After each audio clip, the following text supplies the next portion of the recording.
Bonjour à tous et bienvenue dans cette première vidéo consacrée au cours sur le monde après 1989.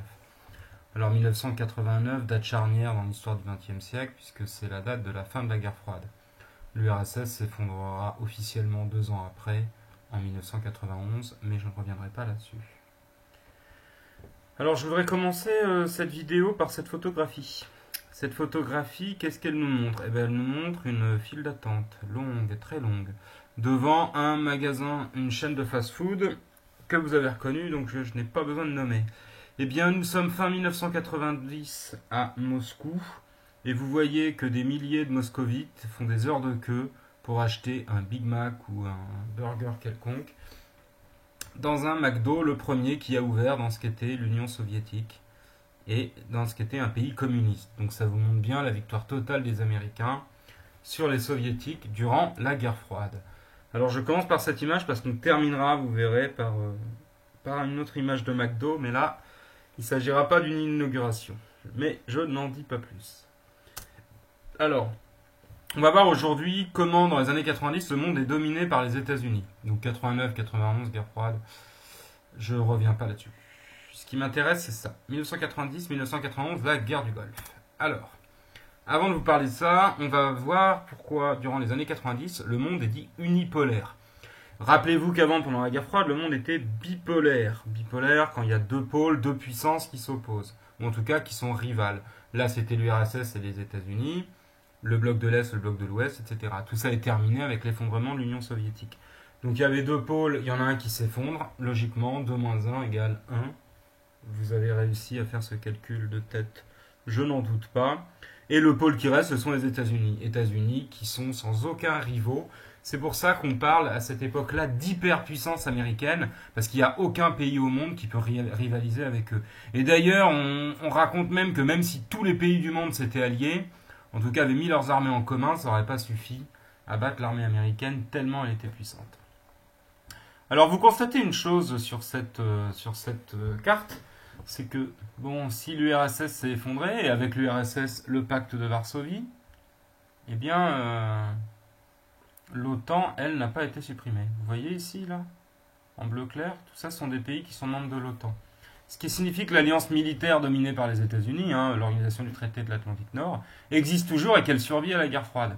C'est un des gros outils de la puissance militaire américaine. Pourquoi? Parce que les pays membres de l'OTAN sont en réalité sous protectorat américain, sous protection américaine, et donc ce sont des pays qui vont certainement pas se révolter ou s'opposer aux Américains. De plus, sur le plan militaire, vous constatez que les Américains ont des flottes, c'est-à-dire des navires de guerre, un ensemble de navires de guerre. Ils en ont dans tous les océans, donc dans toutes les mers, ce qui fait qu'ils contrôlent le trafic maritime mondial. De plus, vous voyez là ici, on a en fait, ça représente des paraboles.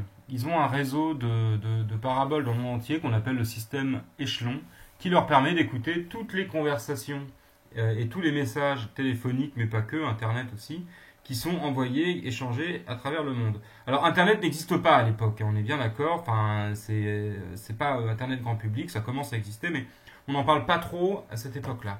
Non, ça permet par contre d'espionner tous les pays. Donc ce sont les gens les mieux informés, ils ont de grandes oreilles et personne n'a de secret pour eux.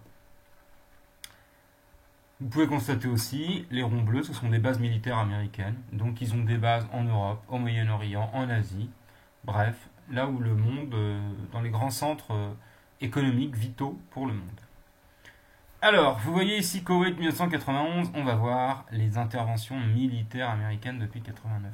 Aujourd'hui, on va parler du Koweït, on parlera un peu de la Yougoslavie et d'un autre pays, mais n'allons pas trop vite. Commençons par le Koweït et la fameuse guerre du Golfe dont vous avez peut-être entendu parler. Alors, je ne sais pas si vous connaissez ce monsieur, il s'appelait Saddam Hussein, et c'était le président dictateur d'un pays qui s'appelle l'Irak. L'Irak, pays du Moyen-Orient. Irak, pays qui est situé ici.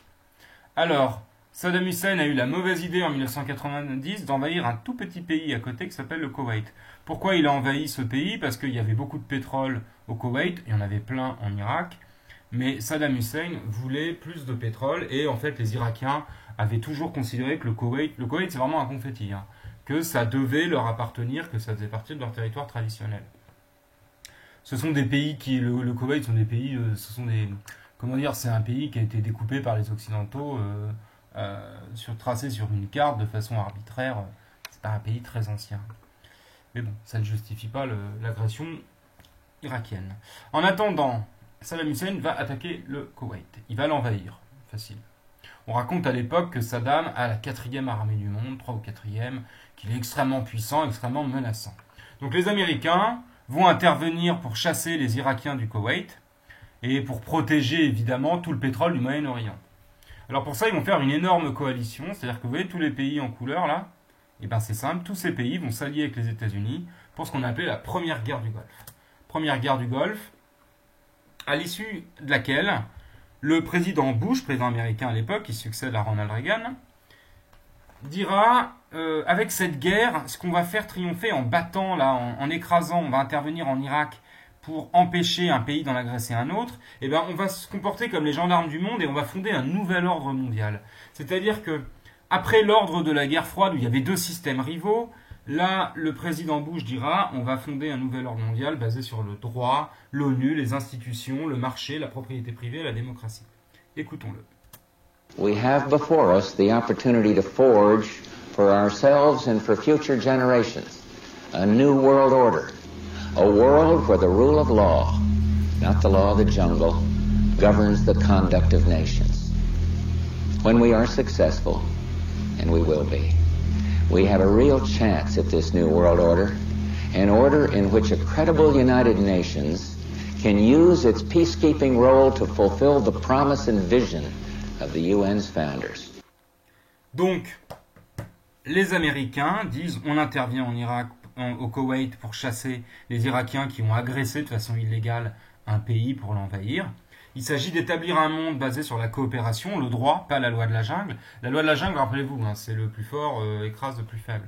Donc désormais, un monde qui soit plus équilibré, afin d'accomplir, si vous voulez, dans l'optique de la vision qu'avaient les fondateurs des Nations Unies, c'est-à-dire d'assurer la coopération et la paix au niveau mondial.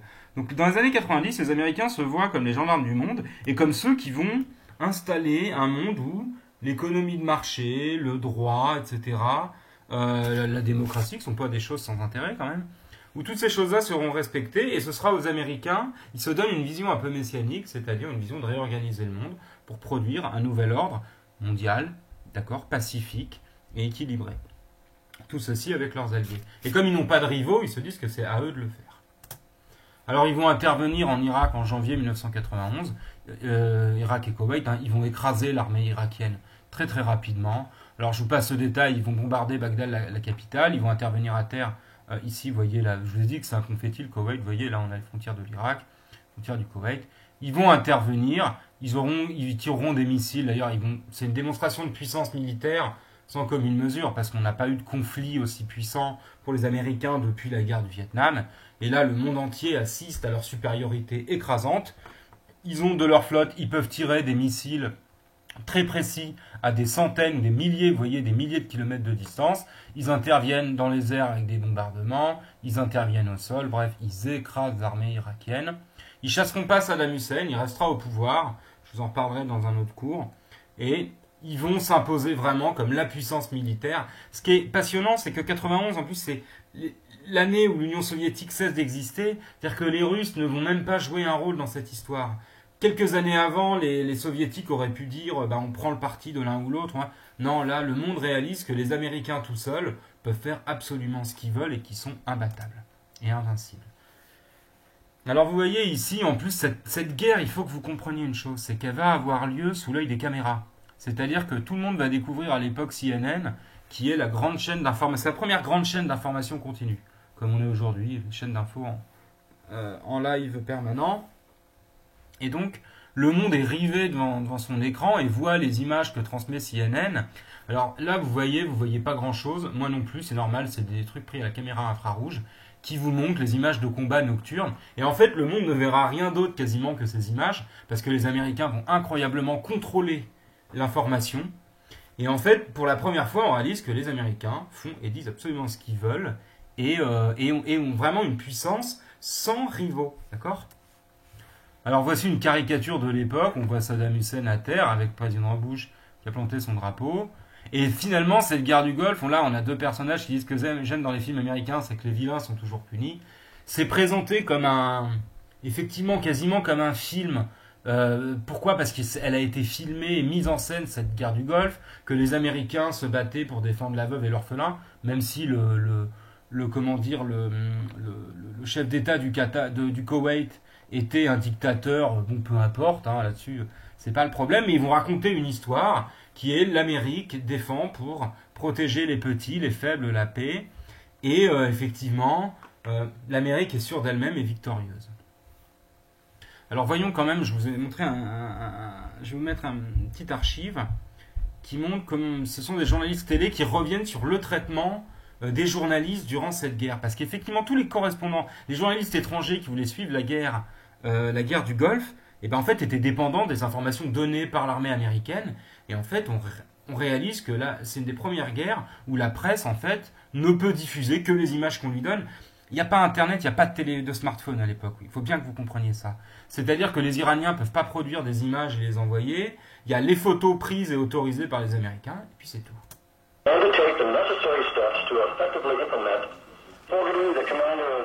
On était près d'un millier d'envoyés spéciaux à Daran, en Arabie Saoudite. On était arrivés gonflés à bloc avec un attirail technique jamais vu depuis les débuts de la télévision. Jamais plus on ne se laissera avoir comme à Timișoara, et les grosses ficelles de la propagande de Saddam Hussein nous faisaient sourire. Cet événement-là, on allait le faire vivre en direct à tout un pays. Mais il y a une chose à laquelle on ne s'attendait pas. C'est que les Américains, de leur côté, avaient tout prévu. Non seulement pour nous empêcher à tout prix de remplir notre mission d'information, mais surtout pour faire de nous les instruments dociles de la plus fantastique machine à désinformer jamais concoctée par un pays en guerre. On en a pris conscience au moment de la bataille de Ravji, et là, tout d'un coup, la colère nous a pris. Ce jour-là, en effet, nous avions tout essayé pour parvenir à Ravji sur les lieux de la première bataille terrestre, jusqu'à ce que des policiers militaires saoudiens nous braquent à la mitrailleuse lourde comme des ennemis. Cette guerre, ce fut aussi, des deux côtés, une guerre contre les journalistes. À Bagdad, Saddam Hussein les soumet à une censure pesante, tatillonne, contradictoire. Il ne tient guère à montrer l'ampleur du désastre dans lequel il a entraîné son peuple, même s'il est tenté parfois d'utiliser les malheurs du pays bombardé pour étayer sa propagande. À Daran, en Arabie Saoudite, au contraire, tout semble avoir été fait pour faciliter notre travail, mais tout a été manigancé pour nous piéger. Tout le nord de l'Arabie Saoudite est décrété zone interdite aux reporters. Pendant toute la guerre, il faudra se faufiler clandestinement.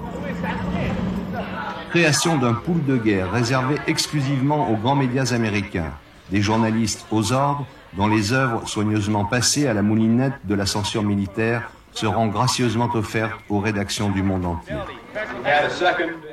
Des conférences de presse délibérément mises en scène avec intervenants triés sur le volet pour leur séduction ou leur bonne boule. L'objectif est double. Utiliser les médias internationaux pour tromper Saddam Hussein sur les véritables intentions de l'état-major allié.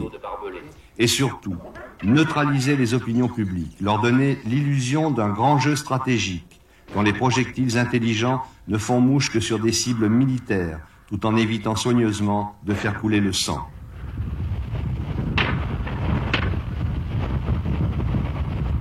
Pendant ce temps, sur le terrain, à l'écart des regards indiscrets, la mort fait son œuvre. 250 tués environ du côté des Alliés, plus de 200 000 sans doute du côté irakien. Civils écrasés ou brûlés vifs dans les bombardements des villes, mais surtout troufions des premières lignes, massacrés sur les routes de la débandade ou dans les sables du désert.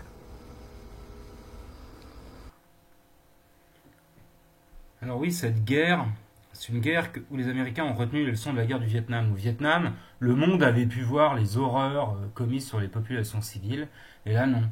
Les Américains, il y aura des milliers de morts innocents, mais ils racontent qu'ils ont une technologie telle qu'ils ne peuvent viser que les objectifs militaires, qu'on fait des guerres avec 0 mort civile.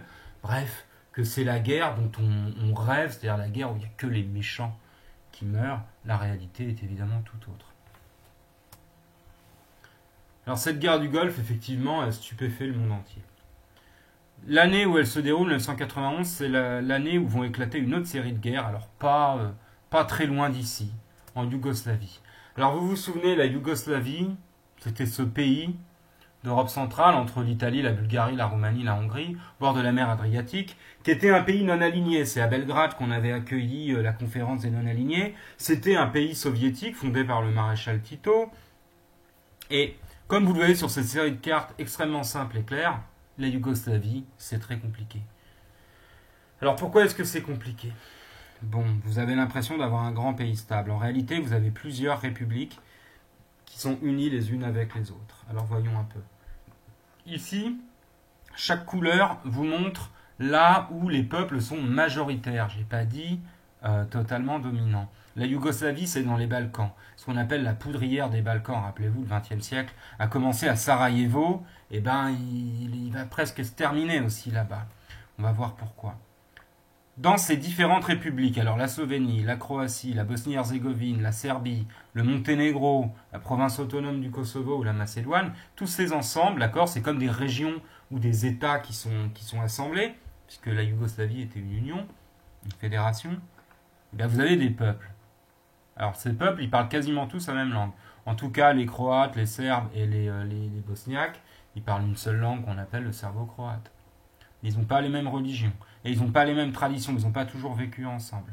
De plus, vous avez des musulmans, des catholiques, des chrétiens orthodoxes. Bref, vous avez de grandes différences culturelles entre ces gens. Ils sont à la fois très proches et très loin. 1991, la Slovénie demande à quitter. La Yougoslavie est un pays soviétique. Les Slovènes veulent quitter la Yougoslavie. Ils veulent leur indépendance. Comme si vous voulez, les autres pays du bloc de l'Est avaient pu la prendre, et la Slovénie proclame son indépendance. Et tour à tour, la Croatie, la Bosnie-Herzégovine, etc., chacune des républiques qui constituaient la fédération yougoslave va prendre leur indépendance. Et l'armée yougoslave a refusé. Et ici, vous avez un peuple qui était majoritaire en Yougoslavie, qui sont les Serbes, qui était majoritaire dans l'armée en tout cas, qui était présent dans tout. Il faut voir que ça, c'est comme un puzzle, comme une peau de léopard, tout est mélangé. Hein. Vous avez des Serbes qui vivent en Croatie, vous avez des Croates en Serbie, et en Bosnie-Herzégovine, vous avez des musulmans, des Serbes, des Croates, bref, c'est compliqué. Les gens vivent côte à côte, village par village serbe à côté de village croate, etc. Vous avez des régions. Mais qu'est-ce qui va se passer ? Tout ça va éclater. Et les Slovènes vont devenir indépendants, les Croates, qui sont majoritaires, mais pas la totalité de la population demande leur indépendance. Immédiatement, les Serbes de Croatie vont refuser l'indépendance. Les Bosniaques vont demander leur indépendance. Les Croates et les Serbes ne seront pas d'accord. Bref, ça dégénère. Vous voyez, 91-92. Vous avez la Yougoslavie qui se met à éclater petit à petit, jusqu'en 2008. Hein. Mais on va rester sur 91-92. Et vous avez en fait une gigantesque guerre civile qui éclate. Je ne rentrerai pas dans les détails parce que c'est compliqué.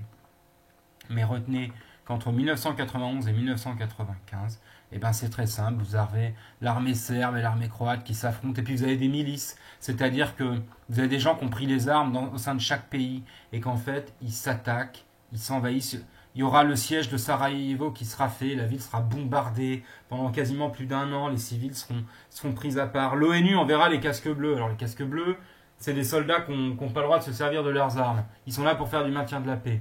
Donc vous imaginez que quand vous êtes face à des milices et des armées qui s'affrontent, bref, tout ça va durer 4 ans. Au bout de 4 ans, il y aura finalement des accords qui seront négociés à Dayton aux États-Unis. On montre bien, hein. Ici vous avez le président Clinton, ils seront signés à Paris pour qu'ils soient signés en Europe pour la bonne forme. Entre les Serbes, les Croates et les Bosniaques, la Yougoslavie éclatera officiellement. Voyons la signature de ces accords. On revient maintenant sur la signature historique de l'accord de paix en Bosnie. Elle a eu lieu peu avant midi à l'Elysée. Un document de 165 pages a donc été paraphé par 3 signataires, Thierry Tuillier et Jean Corneille.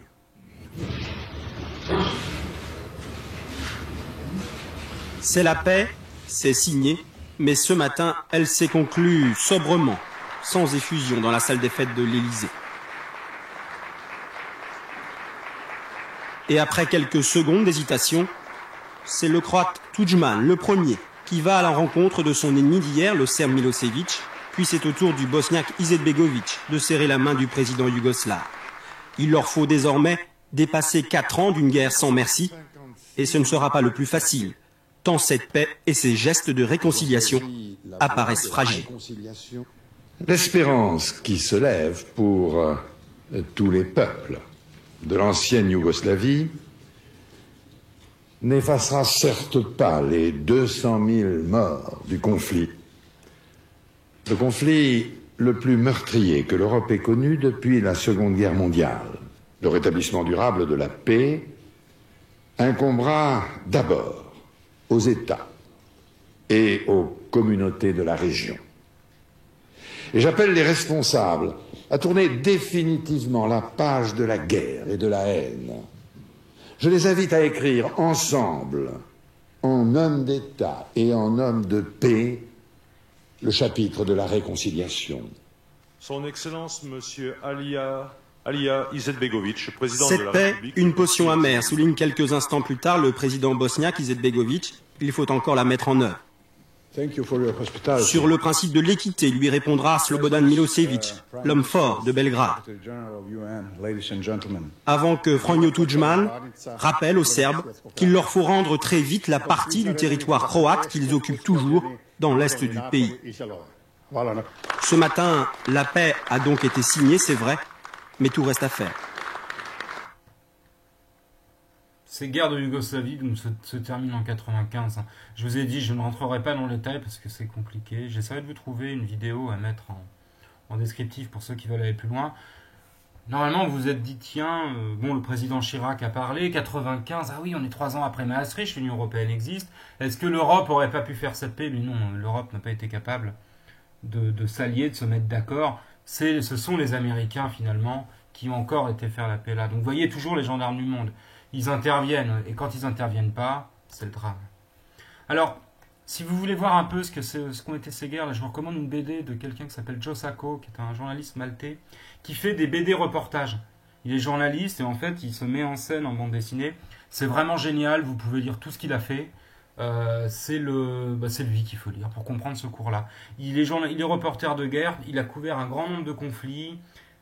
Vraiment, tout ce qu'il a fait est super. Je peux pas dire mieux. Joe Sacco, vous voyez ici, lisez-le. Alors, les guerres de Yougoslavie n'étaient pas terminées qu'en 1994, un génocide éclatait en Afrique, au Rwanda. Alors, vous vous souvenez, un génocide, c'est l'extermination d'un peuple prévu, d'accord, et mise en œuvre par un gouvernement pour des raisons raciales, ethniques ou religieuses. Alors, vous aurez une activité à faire sur ce génocide du Rwanda, elle est page 190-191 de votre manuel. Vous trouverez ça, hein, je noterai ça à la fin de l'heure. Pourquoi est-ce qu'un génocide? Alors le Rwanda, bon, vous savez sans doute pas où c'est un tout petit pays dans ce qu'on appelle la région des Grands Lacs, ici en Afrique centrale. Un petit pays enclavé entre l'Ouganda, la Tanzanie, le Burundi, dans lequel vous avez non pas 2 peuples, mais 2 ethnies, de grandes communautés qu'on appelle les Hutus et les Tutsis. Les Tutsis sont minoritaires, les Hutus sont majoritaires. Et en fait, il va y avoir pendant des décennies des campagnes de haine des uns vers les autres. Et ça va se terminer en 1994, entre avril et juillet 1994. Alors qu'il y a une guerre ravage le pays au nord, eh bien, la population, les Hutus qui sont au pouvoir, vont se mettre à massacrer tous les Tutsis qui vivent dans le pays, parce qu'ils accusent les Tutsis, en fait, de préparer l'arrivée de leurs frères qui viennent d'Ouganda. Bon, je ne rentre pas dans le détail, mais c'est dans un contexte de guerre, où le Front patriotique rwandais, en fait, vous avez un mouvement Tutsi qui vient d'Ouganda pour libérer le pays, entre guillemets, et il est en train de battre le gouvernement au pouvoir, et le pouvoir Hutu s'en prend aux Tutsis. Ça doit vous rappeler quelque chose, hein, ça rappelle un peu le génocide arménien, ou alors qui subissaient des défaites militaires. Les Turcs avaient fait massacrer plus d'1,5 million d'Arméniens dans des conditions abominables. Bon, là encore, ça se produira. Alors vous me direz pourquoi ça a pu se produire, pourquoi personne n'est intervenu?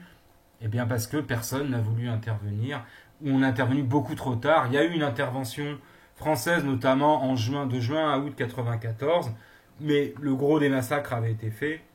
On estime que quasiment 1 million de personnes ont été massacrées dans des conditions abominables en quelques semaines. Alors vous voyez cette caricature qui vous dit, voilà, on a appelé au secours, et qu'est-ce qui s'est passé? Eh bien rien, l'ONU est arrivée... L'ONU et la communauté internationale sont arrivés beaucoup trop tard. Mais vous ferez l'activité sur le Rwanda pour approfondir un peu ce génocide et cette horreur. Donc les États-Unis sont partout, ils ont cette puissance militaire, le monde est unipolaire dans les années 90. En fait, pour qu'une catastrophe militaire se produise, il faut que les Américains ou que le monde ne s'y intéresse pas. Alors il y en aura à cette époque. Il n'y a pas eu que le Rwanda de terrible.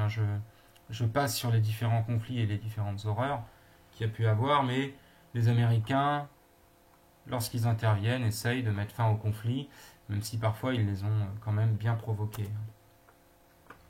Alors vous voyez, ça c'est le fameux hard power, le pouvoir dur, la puissance militaire américaine, on en avait déjà parlé. Vous avez, alors c'est en 2005, donc c'est un petit peu inférieur dans les années 90, mais ça vous donne une idée du budget militaire des plus grands pays du monde. Et ben c'est simple, le budget militaire américain en fait est supérieur à tous les autres budgets cumulés. Donc les Américains ont une puissance militaire incomparable. Et ils ont aussi un soft power, on en avait parlé de ce soft power. Le soft power, c'est leur capacité à faire rêver leur mode de vie, diffuser leur mode de vie. Alors là, je vous ai mis quatre figures absolument emblématiques des années 90. J'aurais pu en prendre d'autres. Alors Beverly Hills, c'est ce qui fait qu'au début des années 2000, en France, on a eu plein de gamins s'appeler Kylian, Jordan, Dylan, etc. Pourquoi ? Parce que sans doute que leur mère avait regardé Beverly Hills, dont les héros s'appelaient Dylan, Brandon, Brian, etc. Ça commence en 90, c'est une série télé qui vaut ce qu'elle vaut, hein, mais tous les gens, elle sera très populaire à travers le monde. Je vais vous dire, tous les Français, oui, quasiment, vont regarder ça et vont suivre la vie de ces Américains semi-millionnaires à Beverly Hills, qui est un quartier cossu de Los Angeles. À côté de ça, c'est le début. Alors, dans le monde entier, on commence à accéder aux câbles, c'est-à-dire aux chaînes étrangères, et notamment à MTV. Alors, MTV, c'est Music TV, mais ça vous paraît, vous avez Internet, vous avez YouTube, vous pouvez pas comprendre. Ça, il faut que vous imaginiez qu'à l'époque, on a une télé à la maison, il y a les 5 chaînes qu'on a, les chaînes nationales, donc la 1, la 2, la 3, Canal+, si vous avez un abonnement, à la Arte, la 5, là, si vous la captez, et M6 pour certains, quoi. Mais au-delà de 6 chaînes, il n'y a pas grand-chose. Et là arrive avec le câble, c'est le début d'MTV, qui nous diffuse les vidéoclips américains en permanence, la culture du skate, le hip-hop, etc. Donc ça, c'est un instrument incroyable. Vous avez CNN, je vous en ai parlé, c'est vraiment la première chaîne en continu qui nous donne là le point de vue du pouvoir américain. Hein. C'est vraiment le point de vue des Américains sur la politique et la géopolitique mondiale. Et vous avez des figures hyper marquantes. Je pense qu'il y avait un sportif des années 90, Michael Jordan, qui a sans doute été l'homme le plus célèbre du monde. J'aurais pu mettre aussi, si vous voulez, Madonna ou Michael Jackson, mais en fait, ils étaient déjà connus dans les années 80. Donc ça, c'est vraiment très années 90, même si MTV commence avant, mais dans le reste du monde, ça arrive à cette époque-là. J'ai hésité à mettre Friends plutôt que Beverly Hills, mais Beverly Hills, au final, c'est quand même très 90s. Alors voilà la première trace écrite, et oui, il y en aura deux. Vous voyez, elle n'est pas très longue. Hein. Donc la superpuissance mondiale, gendarme du monde, coalition, hard power, soft power, le monde est unipolaire. Et je dis voilà, ça n'empêche pas l'apparition de guerres civiles ou de génocide, face auxquels ce qu'on appelle la communauté internationale, c'est-à-dire les pays qui sont représentés à l'ONU, tarderont à réagir. Alors on va voir maintenant, donc là on a vu le caractère unipolaire avec l'hyperpuissance américaine. Les Américains dominent, aucune contestation possible. Quasiment aucun échec. Je dis quasiment.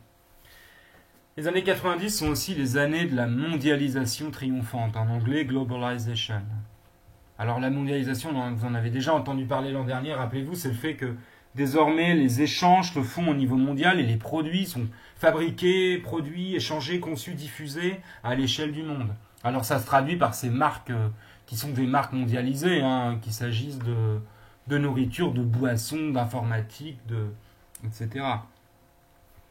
Cette mondialisation, elle se traduit par des grands événements. Alors aussi, forcément, quand on dit mondialisation des années 90, on retrouve les Américains.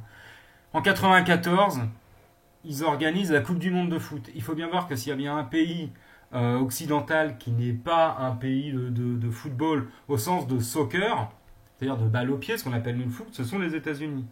Et ils vont quand même l'organiser. Alors ils vont pas la gagner, bien évidemment, hein, quand même pas. Mais ça va être comme ça, ces grands événements où tous les pays du monde sont présents et communient dans la même foire consumériste. Hein. À tel point que 2 ans plus tard, vous avez les Jeux Olympiques d'Atlanta. Donc clairement, Atlanta, c'est de là que vient la marque Coca-Cola. C'est clairement les JO de Coca.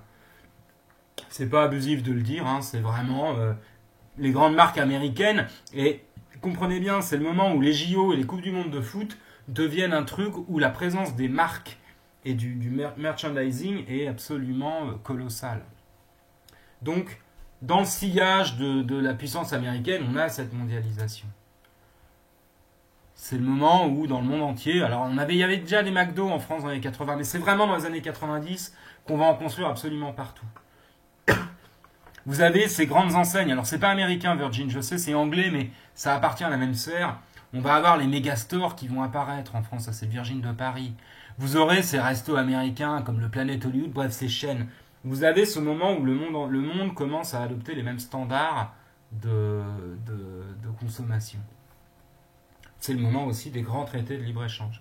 Alors voilà, vous voyez président mexicain, président canadien, et Bill Clinton, président américain, qui succède à George Bush père, qui signe le NAFTA, ce qu'on appelle l'ALENA, les accords de libre-échange nord-américains. Donc désormais, il y a un seul marché entre le Canada, les États-Unis et le Mexique. D'accord ? De même que c'est l'équivalent du marché commun, mais pour les Américains. Puis ça va s'étendre. On va en signer de plus en plus des accords commerciaux. Donc les marchandises circulent. La production circule, la culture circule. Vous voyez ici, on a la croissance des exportations mondiales. Rappelez-vous, une exportation, c'est ce qu'on vend. C'est un produit c'est quelque chose, c'est un bien, un produit qui est fait quelque part et qui passe une frontière. Dès que ça passe une frontière, ça devient une exportation. D'accord ? Vous faites, je sais pas, vous faites un vêtement en France, il est vendu en Allemagne, c'est une exportation. Alors c'est simple, vous voyez, bon, ce qui m'intéresse, c'est pas les chiffres, c'est le sens de la courbe. Vous constatez qu'entre 84 et 2002, la hauteur de la courbe est quasiment multipliée par 3 et que depuis, ça n'a cessé de monter. Et on voit bien que dans les années 90, c'est exponentiel. Ça commence pas en 1990, la mondialisation, mais ça s'accélère, ça s'accélère, ça s'accélère. D'ailleurs, le mot commence à être utilisé, à être popularisé à cette époque-là. Dans les années 80, personne ne parle de mondialisation. Non pas que le mot n'existe pas, mais c'est que les gens ne l'utilisent pas. Et c'est au milieu des années 90 que tout le monde se met à en parler. Vous avez des marques, s'il y a bien une paire de chaussures qui représente les années 90 et cette période de l'hégémonie américaine, c'est la Converse All-Star qui est quand même aux couleurs du drapeau américain. Ça ne vous a pas échappé. Alors avec cette mondialisation qui se développe, c'est bien aussi l'Asie qui commence à monter. Puisque désormais, petit à petit, les usines sont transférées, les usines de production manufacturière, industrielle, sont délocalisées au Mexique, au Bangladesh, en Chine, évidemment, au Vietnam. Et on découvre que les fameux Converse, les fameuses Nike, sont faites dans des conditions sociales et humanitaires absolument dramatiques, dans des gigantesques usines en Asie. Et ce qui vous explique qu'elles soient vendues partout, qu'il y en ait autant. Et j'ai pas dit qu'elles étaient si peu chères que ça, d'ailleurs. Ça coûtait une fortune à l'époque. Et ça commence à faire réfléchir, justement. Ici, je vous ai mis, c'est un chiffre. Alors, parenthèse, pour avoir des statistiques sur les États-Unis, il faut regarder ce que le Bureau des statistiques du travail produit. C'est le bureau officiel qui marche très bien et qui vous sort toutes les données que vous voulez, le Bureau of Labor Statistics. Donc, ici, vous avez la courbe de l'emploi industriel, donc manufacturier, c'est marqué là, percent of employment in manufacturing in the United States. Donc vous voyez le pourcentage de gens qui travaillent dans l'industrie, secteur secondaire, souvenez-vous.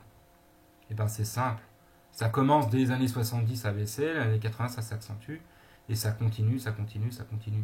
Pourquoi ? Parce que dès le début des années 80, mais toujours, années 90, les gens en prennent pleinement conscience. C'est-à-dire qu'au début, les gens partent en retraite, les emplois sont pas remplacés. Et puis au bout d'un moment, les usines ferment les unes après les autres. Et les gens se retrouvent au chômage. Et ben, vous avez de moins en moins de gens qui se retrouvent à travailler dans le secteur industriel aux États-Unis. Parce que ça a été délocalisé. Ici, c'est l'agriculture, si vous posez la question ce que c'est. Alors, cette période des années 90, elle est intéressante pour une raison. C'est qu'en fait, les gens perçoivent que c'est une période où les inégalités sont creusées entre les pays. C'est-à-dire que dans les années 90, avec la mondialisation, on voit que le commerce et les échanges mondiaux se développent, il y a un boom économique mondial, mais pourtant il y a du chômage qui se développe aux États-Unis, en France, partout, avec les délocalisations. Quand une usine ferme, elle va s'installer ailleurs où c'est moins cher, et quand les pays du Nord se désindustrialisent. eh bien ces pays qui se désindustrialisent, en fait, ce qui se passe, c'est que l'inégalité au sein des pays, d'accord, eh ben en fait, elle va avoir tendance à augmenter. C'est-à-dire que les gens sont de plus en plus, il y a de, comment dire, les pauvres sont de plus en plus pauvres et les riches de plus en plus riches dans chaque pays, mais quand vous comparez les pays, ils commencent à se niveler. C'est-à-dire qu'avant, on avait des écarts entre pays. Vous aviez des pays riches et des pays pauvres. Désormais, vous avez des riches et des pauvres dans chaque pays, mais la richesse moyenne des pays commence à diminuer. Vous voyez, c'est ça que je veux vous dire. L'inégalité globale, en fait, elle commence à baisser. Le monde est, en réalité, est de moins en moins inégal. Par contre, dans les pays, les gens, il y a de plus en plus d'inégalités au sein des pays. C'est ça qui est effrayant à l'époque, et ce dont on prend conscience. Alors, ça va être très critiqué, cette mondialisation, dès les années 90. Je vous mets 2 documentaires. Alors, il y en a, je commence par celui de droite qui s'appelle The Corporation, qui est un documentaire de 2003 qui s'intéresse aux firmes, aux grandes entreprises. C'est l'époque où tout ce que je vous ai montré, je vous l'ai dit avant, McDo, Nike, Microsoft, vous avez de gigantesques conglomérats, des entreprises hyper puissantes, les multinationales, qui en fait sont plus puissantes que certains États, et commencent, on a l'impression, à faire la loi dans le monde, en fait, dans ce nouvel ordre mondial. Il est dominé par les Américains, mais par les entreprises américaines, qui sont d'ailleurs plus puissantes que certains États. Et donc, ça va susciter un certain nombre de critiques. Je vous mettrai le lien vers le documentaire, si ça vous intéresse. C'est assez long. Alors, c'est surtout des interviews, mais c'est vraiment très bien fichu. Et puis, vous avez, alors c'est l'époque où vous avez, aux États-Unis même, une critique de ces désindustrialisations, de ces pertes d'emplois, de cette mondialisation. Parce que si l'Amérique s'enrichit, vous avez aux États-Unis les gens qui ont perdu leurs emplois, qui eux sont de plus en plus pauvres. Aux États-Unis, les inégalités se creusent énormément. Les riches sont de plus en plus riches, mais les pauvres sont de plus en plus pauvres. Et quand vous êtes un ouvrier qui a perdu son usine, vous ne savez pas quoi faire. Vous êtes au chômage et vous n'avez aucun droit.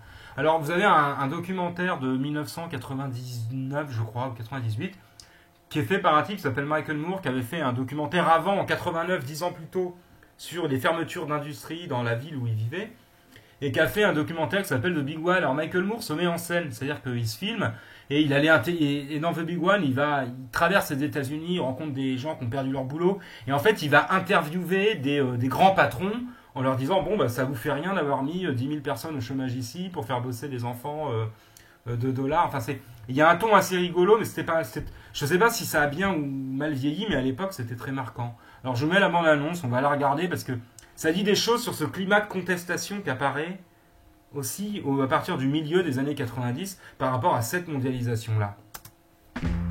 No matter what city I was in, it was always the same 20 interviews with the same 20 questions. Look at all this airtime you've been giving Whitewater, and how many millions has Congress spent trying to find out why just 7 people lost their jobs in the White House travel office, and not a dime has been spent investigating what happened to millions of Americans and their jobs. Most of this welfare that we give corporations comes in the form of things like $1 million to McDonald's to help them promote Chicken McNuggets in Singapore. That's our tax dollars. Or the Pillsbury Company gets $11 million that goes to the Pillsbury Doughboy to be promoted in third world countries. With my interviews over, I told the escort we'd be back in a few hours. We headed out of the city to Centralia, Illinois, home of the Payday Candy Bar. People have been making paydays here for over 60 years. Back in 1992, Clinton visited Centralia on his first campaign for president. My own state is full of places like Centralia, places where there are good people who work hard and play by the rules, who've been forgotten in George Bush's America. I want to tell you something. It doesn't have to be this way. We can do better. It is scandalous to waste the potential of the people of this community in our country. They used to say that in Centralia, every day is payday. On the day I arrived, they were told this would be their last. Who's been here more than 10 years? You've worked here more than 10? Who's been here more than 20 years? Yeah, she was here for 50 years. It will be. It already is. You know, we found out we were losing our jobs. The head of Leaf North America sends a videotape down to all the leaf plants telling them how they're going to reorganize and stuff. Oh, by the way, we're shutting the Centralia plant down. A videotape. By the way. Yeah. When's the last time you had a strike here? Never been on strike. You've never been on strike? No. Never had a walkout? No. Had an arbitration. Donc, la bande-annonce s'arrête là, mais peu importe. Vous comprenez l'idée? C'est le moment où cette mondialisation commence à être contestée à la fin des années 90 et ces inégalités, les riches de plus en plus riches, les pauvres parfois de plus en plus pauvres, souvent d'ailleurs, hein, les délocalisations, etc. Et je vous ai parlé de McDo en début, au milieu de vidéo, et là on y arrive, 1999, événement majeur dans l'histoire française, qui doit être dans les livres d'histoire.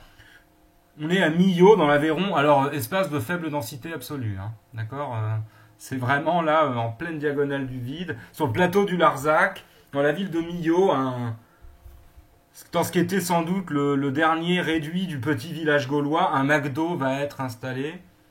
Et un homme se lève, alors vous le voyez ici avec son micro, il s'appelle José Bové. Il est militant syndical à la Confédération Paysanne, un syndicat agricole plutôt marqué à gauche et qui lutte en fait contre le productivisme, l'agriculture industrielle et qui défend un modèle d'agriculture paysanne, bio, etc. Et en fait, ces gens vont aller sur le chantier du McDo et vont le démonter. Ils vont le démonter et empêcher ça. Et en fait, ça va marquer en France le début d'un mouvement anti-mondialisation. Alors pourquoi est-ce qu'ils font ça? Parce que le gouvernement américain avait mis arbitrairement des taxes, il avait doublé en fait les taxes sur l'importation du Roquefort. Donc le Roquefort qu'ils produisaient eux, ils pouvaient plus le vendre aux États-Unis. Et dans le même temps, McDo venait installer des magasins dans leur ville. Ah, alors, je vous mettrai le journal télé là-dessus plus tard. Il sera en lien, vous pourrez le voir. 1999, c'est toujours cette année-là, ce mouvement en fait qui conteste la mondialisation, il va trouver un point d'acmé à Seattle. Seattle, pourquoi? Parce que c'est là-bas où l'Organisation mondiale du commerce, alors c'est l'ONU pour le commerce, hein, d'accord? C'est-à-dire les pays se retrouvent pour établir des règles de libre-échange. Et vous allez avoir un certain nombre de manifestations de gens qui protestent aux États-Unis en disant « Nous voulons une autre mondialisation ». Et on va les appeler les altermondialistes. Et c'est aussi le moment où l'altermondialisme naît, c'est-à-dire qu'ils disent « On n'est pas communiste, mais on n'est pas pour un monde où les grandes entreprises fassent la loi et où les gens puissent perdre leur boulot comme ça du jour au lendemain. Bref, un autre monde est possible. Ce sera le slogan de l'époque, qui termine un peu les années 90, 89. Hyperpuissance américaine, développement de la mondialisation, et 10 ans après, il commence à trouver ses premières critiques. Alors voilà la deuxième trace écrite. Vous voyez, j'ai pas fait quelque chose de trop long. Retenez ces idées-là, hein, simplement. Mondialisation prend son ampleur. Les grandes entreprises américaines semblent plus en bénéficier. Ça va faire naître des contestations, notamment écologiques, hein, vous avez entendu. C'est le moment où on se met à parler des OGM, hein, les organismes génétiquement modifiés dans l'alimentation, etc. Et c'est le moment où l'altermondialisme se forme, ce mouvement qui veut une mondialisation plus juste et plus équitable, et qui n'est pas un mouvement anti-américain ou quoi que ce soit. Hein. Il y a énormément d'Américains qui sont dedans. Donc l'américanisation du monde, au sens de la marchandisation du monde, ne fait pas consensus, y compris auprès des Américains. Voilà, je vous remercie. Vous aurez à me faire et à me rendre l'activité sur le Rwanda. Bonne trace écrite.